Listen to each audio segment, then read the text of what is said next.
Esok, Inisiatif Jalur Lebar Kebangsaan atau NBI bakal dilancarkan Perdana Menteri. Ia bertujuan meningkatkan keupayaan prasarana jalur lebar yang membawa kemudahan capaian internet kepada perniagaan dan rakyat secara keseluruhannya. Sasaran capaian penebusan jalur lebar sebanyak 50% daripada keseluruhan isi rumah di Malaysia menjelang penghujung tahun 2010. Turut dilancarkan ialah perkhidmatan jalur lebar berkelajuan tinggi HSBB sehingga 10 MB sesaat. Inisiatif ini satu revolusi infrastruktur jalur lebar yang penting ke arah pengukuhan K-ekonomi dan ekonomi digital. Semalam, Perdana Menteri Gordon Brown mengumumkan Britain akan mencapai akses jalur lebarnya berkelajuan 100 MB sesaat. Sementara Korea pula merancang capaian hingga 1 GB sesaat pada tahun 2012. Dalam dunia tanpa sempadan, capaian jalur lebar bukanlah barangan mewah, tetapi ia sudah menjadi satu keperluan. Baiklah, untuk membincangkan isu ini, saya perkenalkan tetamu-tetamu saya di studio. Sebelah kanan paling hampir dengan saya adalah tak asing lagi, Saudara Azli Paan, pakar teknologi jalur lebar dan juga Presiden Malaysia Mobile Content Provider Association dan CPA dan banyak lagi. Nantilah boleh Google Azli Paan semua ada. Dan kita juga ada bersama dengan Dr. Mazlan Abbas, Ketua Kluster Komunikasi Wireless Limos, yang bawa ada contraption bermakna orange tu. Tadi saya tanya kebenarannya, tapi sebelum tu kita pergi ke bilik berita bersama dengan wartawan AK Syafizan Johari, wartawan yang mengikuti perkembangan jalur lebar dan banyak buat kajian tentang ini, dan saya rasa dia menganalisis saya lah di dalam bilik berita.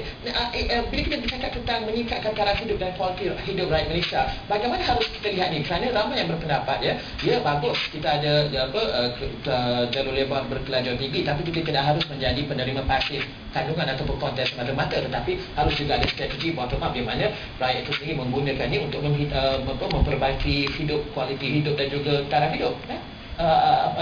Kajian Syafizan. Ya, terima kasih Suhaimi.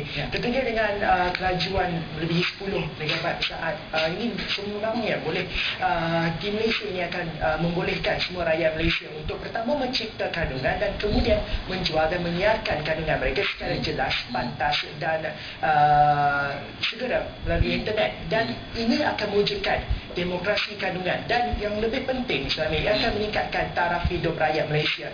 Di mana sebagai contoh saya ambil peniaga tikar Mengkuang di Yan Kedah contohnya, ini boleh mencipta satu video promosi untuk produk IKS mereka dan kemudian akan menyiarkannya secara jelas, secara pantas melalui internet, dan ini tentu sekali akan membuka pasaran bagi tikar Mengkuang dari Yan Kedah ini secara meluas ke seluruh dunia tanpa sebarang batasan. Dan kerajaan juga mensasarkan untuk melalui inisiatif ini akan meningkatkan daya saing negara dan yang juga akan menyumbang kepada kesan limpahan kepada sektor-sektor lain, dan ia juga akan menjadi penraju kepada ekonomi berteraskan inovasi dan berpendapatan tinggi. Sebagai contohnya, kerajaan mensasarkan pada 2010 inisiatif ini akan menyumbang sebanyak 0.98% kepada KDNK negara dan mewujudkan sejumlah 135,000 peluang pekerjaan, dan pada 2022 ia akan menyumbang sebanyak 1.16% kepada KDNK dan mewujudkan sejumlah 329,000 peluang pekerjaan. Tapi persoalannya kini,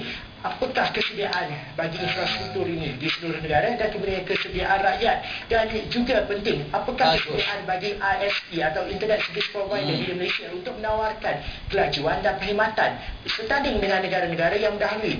Di Korea contohnya pada 2012 akan melancarkan HSBB pada kelajuan 1 GB per saat, dan Malaysia bagaimana? Itu mungkin boleh diperincikan dalam agenda awal malam ini. Baiklah, mengkuanyan.com, terima kasih banyak. Kita akan tanya soalan itu kepada tetamu-tetamu kita di studio. Sebelum itu saya nak mungkin Dr. Mazlan boleh menjelaskan apa yang dibawa pada hari ini dengan dua tanduk ni sebelum kita cerita kandungan dan mengubah kehidupan rakyat Tanduk dia baca Batman. Kami di NIMOS melihat bagaimana kita nak merasakan jurang digital. Kalau kita lihat jurang digital semakin melebar di antara penduduk luar bandar dan penduduk di bandar. Kita melihat dalam 3 fasa. Fasa pertama adalah membagikan connectivity. Di sini NIMOS memainkan peranan di mana kami merasakan kita paksa bagi cost effective solution. Sayangan mudah dan murah. Dan kami melihat teknologi yang paling mudah bagi connectivity pada user ni ialah dengan cara wireless. Penduduk di luar bandar ni, mereka adalah jauh daripada pusat bandar dan infrastruktur kos tu agak tinggi. Jadi mereka satu alat yang kita panggil Wi-Fi, di mana dia boleh bagi instant hotspot pada user, di mana pengguna tersebut akan menggunakan komputer biasa yang dilengkapi dengan Wi-Fi, dengan mudah saja mengakses internet high speed broadband dengan menggunakan teknologi wireless digunakan WiMAX lah. So itu yang digabungan nama Wi-Fi itu WiMAX dan Wi-Fi. Pada peringkat kedua, Mimos juga melihat bagaimana kita nak merapatkan jurang digital ni dengan memastikan pengguna itu sendiri menggunakan internet dengan cara lebih bermanfaat. Mereka bentuk satu device di mana device ini mudah untuk pengguna akses internet. Konten tu boleh dipushkan, dirolakkan kepada device yang kita panggil idola ni, dan pengguna akan dapat akses internet dengan lebih mudah. Sebab dia ni bukan yang ahli IT.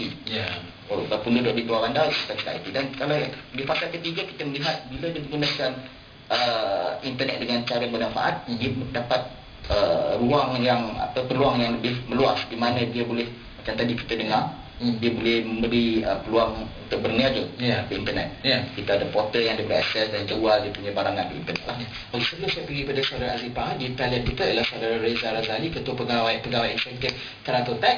Reza, macam mana caranya saya nak mulakan kebersediaan orang kita untuk menggunakan teknologi yang bakal kita lihat ini dan bakal kita semua rasai, dan juga band-band yang ada di atas meja semua kan, untuk meningkatkan kualiti hidup kita, kesedaran kita dan keupayaan kita pada masa ini dari perhatian Reza. Most of all paling penting ialah education lah. Sebab saya nak lihat feedback daripada people kan. All the education is given to people. Dia cakap, bila ada high speed broadband ni apa yang nak buat? Lalu semua orang cakap, saya nak baca news online, saya nak tengok YouTube, saya nak e-commerce. Basically mereka masih tak boleh fikir dekat application apa yang kita boleh guna. Once ada broadband ni, pengisian apa, mereka masih just fikir walaupun ada high speed broadband ni, it's just another broadband.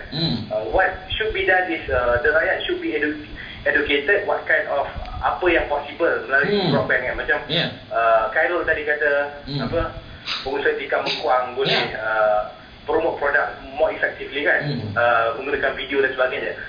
Bagi saya mungkin perlu a different kind of campaign lah, education campaign to educate the consumer. Itu yang penting dulu, mengenai what kind of content yang kita boleh consume with the availability of the HSBB ni. Tapi apa pun the end game is, kalau bila benda ni deliver, it has to be reliable lah. Tak macam sekarang ni minta 4 meg dapat 1 meg. Apa punya cerita kan?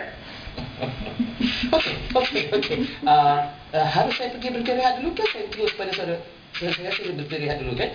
Sebab lepas ni soal akan ada banyak benda nak cerita dengan kita. Kita nak dulu Azri. Okey, kita akan kembali lepas ni. Okey, kita jangan mana-mana. Tunggu sikit.